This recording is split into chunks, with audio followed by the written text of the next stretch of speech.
안녕하세요. 황녀의 싸다가 토크 시간입니다. 네, 오늘의 황녀 사연은요, 고지식한 시부모님에게 할 말 다 하는 어느 한 며느리분의 사연입니다. 사연 읽기 전에 구독과 좋아요, 많은 공유 부탁드릴게요. 저희 시부모님은 섬사람입니다. 섬사람이 다 그렇다는 것은 아니라 어머니께서 30평생 섬에서 살다가 결혼해서 나오신 분이라 그런지 나이도 올해 환갑이신데 정말 고지식하십니다. 진짜 무슨 조선시대 사람처럼 그러세요. 시아버지 역시 똑같습니다. 마주쳤다 하면 잘나신 조상님 얘기에, 족보 얘기에, 정치 얘기에, 공직에 계시다가 퇴직하시고 지금은 집에서 계십니다.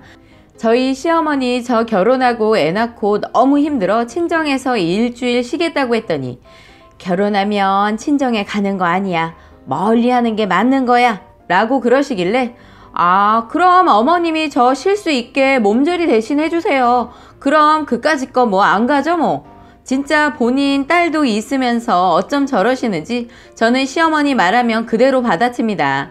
고상하신 시어머니 그러면 화는 못 내시고 꾸역꾸역 참으시는데 전화 목소리로도 느껴집니다.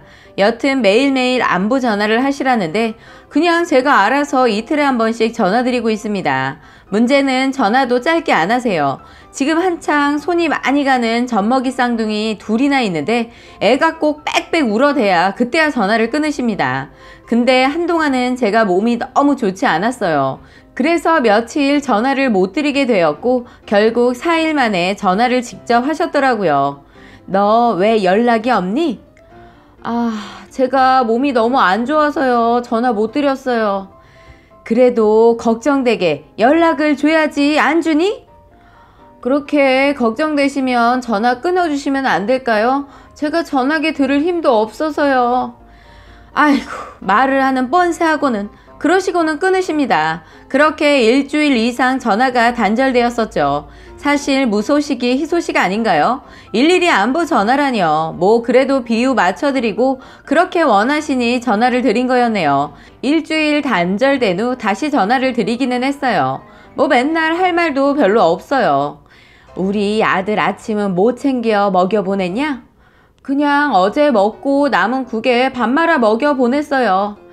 아니, 집에 여자가 박간이라는 사람 밥을 제대로 해서 먹여야지.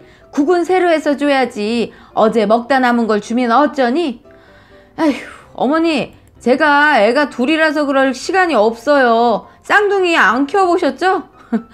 안 키워보셨으면 말을 하지 마세요. 정말 죽을 맛이에요. 전 그렇게 아들 밥 걱정되시면 어머님이 오셔서 해 먹이셔요. 아이고, 말하는 거 봐봐. 그러시고는 또 전화 끊으십니다. 결국 본전도 못 찾으실 거 맨날 고리타분하고 고지식하며 며느리가 할 수 없는 걸 강요하시는지 모르겠어요. 저는 할 도리 다 하지만 제가 못하거나 할 수 없는 건 있는 그대로 다 말씀드리는 편이에요. 다른 분들이 보시기에는 싸가지 없다고 보실 수도 있겠네요. 그래도 이것은 제가 시어머니에게 대처하는 방법이고 빙빙 돌리면서 착한 며느리 코스프레 하는 거 제 취향이 아니라서요. 그렇다고 뒤에서 호박씨 까고 없는 말 하거나 신랑 앞에 방패막이 같은 거 하지 않습니다. 전에 애 낳기 전에 제가 쌍둥이 임신했을 때도 시어머님 수술하셨다고 끝까지 병실 지켰습니다. 신랑은 해외 출장 갔었고요. 이건 어머님이 급구 원하셨기에 며느리로서 한 거거든요. 근데 솔직히 어디 움직이거나 무슨 거동이 불편한 것도 아니셨어요. 왼쪽 팔 수술하셨거든요. 오른손으로 밥도 잘 드시고 씻는 것도 아무 문제가 없으셨어요. 결론은 그냥 옆에서 지키고 있어라였습니다. 아버님 역시 며느리가 지키고 있어야 하는 거라며 있어야 한다고 하셨고요. 첫날 제가 지키고 있는데 아버님은 잠깐 계시다가 당신은 집에 가서 밥 먹고 주무시고 다음날 온다고 하시는 거예요. 그래서 제가 그럼 저는 집에 언제 가요? 집에는 왜 가냐? 너가 며느리인데 시어머니 옆에서 지키고 같이 있어드려야지. 네? 저보고 여기서 잘하는 말씀이세요? 제가 왜요? 아버님이 남편이신데 제가 왜요? 전 집에 갔다가 내일 다시 올 건데요. 아니, 며느리가 할 도리인데 너가 가기는 어딜 간다는 거냐? 네? 며느리가 할 도리요? 그래서 제가 지금 옆에 있는 거잖아요. 그리고 어디에 며느리 도리에 임신한 며느리가 쭈그리고 병실에서 잠을 잔다고 나와 있는데요. 전 그런 거 본 적 없고요. 제가 할 도리는 딱 옆에 지키고 있다가 잠은 집에서 자는 거예요. 더는 강요하지 마세요. 두 분 손자 손주 생각도 해주셔야죠. 그러고는 저는 집으로 돌아왔습니다. 그리고 다음날도 가고 계속 갔지만 잠은 집으로 와서 잤네요. 아마도 싹수 없다고 생각하셨겠지만 저는 나중에 제 애 결혼해서 며느리감 오면 이런 며느리 도리 같은 거 일절 강요하지 않을 거거든요. 본인들 삶도 있는데 제가 뭐하러 그들 삶에 왈가왈부하겠어요. 저희가 시댁에 가면 무뚝뚝한 시아버지가 고지식한 시어머니를 보아왔는데 두 분은 항상 거리감이 있어 보였어요. 어머니에겐 말씀도 잘 안 하시는 시아버지를 보면 어머님이 외로워 보이시기는 합니다. 그러니 그의 에너지가 신랑과 손주들에게 가고 또 본인과 똑같은 삶이 정답이라고 생각하시고 저를 길들이시려는 게 아닐까 생각을 합니다.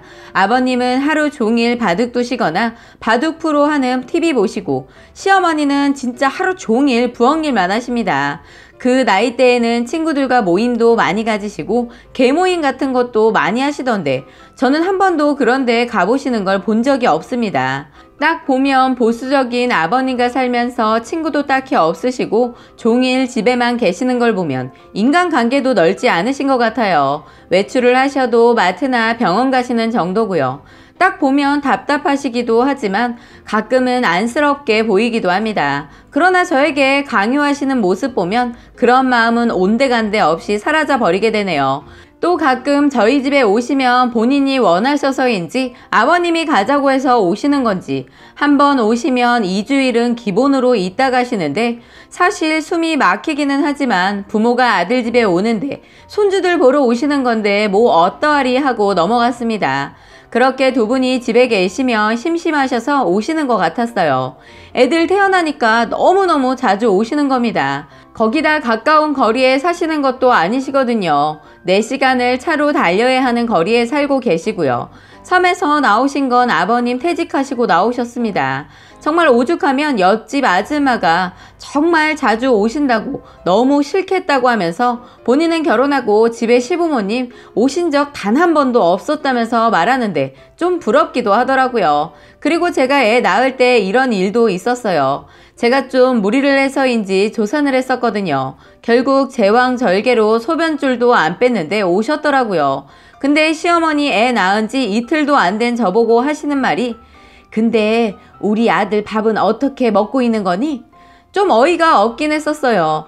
상식적으로 조산해서 애 둘 낳은 며느리에게 아들 밥은 어떻게 먹고 다니냐는 말이 맞는 걸까요? 그렇게 걱정되시면 직접 본인이 차려주시지 왜 병원에 소변줄 꽂고 있는 저한테 물어보시는 거였을까요? 어머님, 저 안 보이세요? 저한테 먼저 고생했다라고 말해주셨어야죠. 아들내미 밥이야 잘 먹고 다니겠죠? 다 큰 성인이 밥 굶고 다니겠어요? 병원에서 따신 밥 다 나오고 애도 멀쩡하고 너도 살았잖니? 그래서 말한 거다. 그래 고생했다. 그러셨네요. 뭐 억지로 들은 말이었지만 소변줄 꽂고도 할 말은 다 했습니다. 그렇게 시어머니는 저보다는 아들 걱정에 아들 위해 가져오신 반찬 들고 저희 집으로 가셨네요.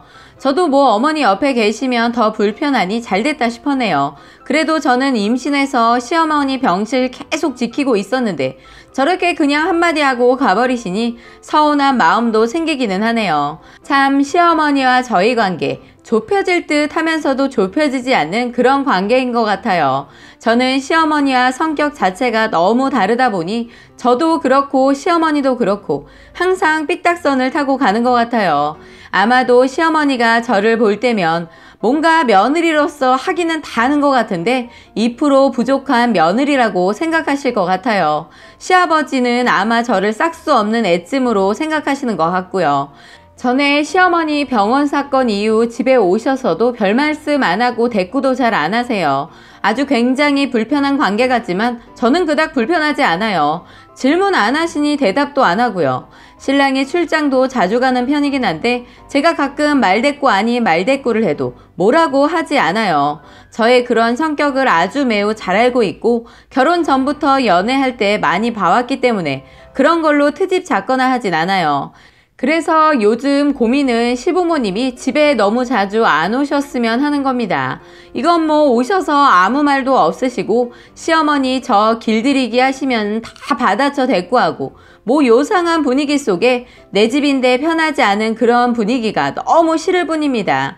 제가 다 받아쳐도 뭐라 확 화를 안 내시기에 뭐 크게 분란이 일어나지는 않네요. 저희가 섬으로 들어가 살아야 하는 걸까 생각도 해보았네요. 그냥 두 분이 취미생활 같이 하실 수 있는 거 찾아 즐기셨으면 하는 바람입니다. 뭐 주절주절 답답한 마음에 하소연도 해보고 하니 좋긴 하네요. 결혼하신 분들이 있다면 이렇게 말씀드리고 싶습니다. 평생 착한 며느리 할 자신 없다면 처음부터 모든 걸 내려놓고 하고 싶은 말 부당하다 생각되는 게 있다면 다 말하세요. 나중에 후회할 일 만드시지 마시고요. 그러다 속병 생기세요. 그래도 전 할 말은 다 해서 속병 하나는 안 생긴 것 같습니다. 라고 사연 올려주셨습니다. 오늘의 사연 여기까지였고요. 많은 공유와 여러분들의 생각이나 느낀 점이 있다면 댓글로 표현해 보시기 바랍니다. 요즘에 할 말 다 해야지. 괜히 더 오해만 생긴다니까.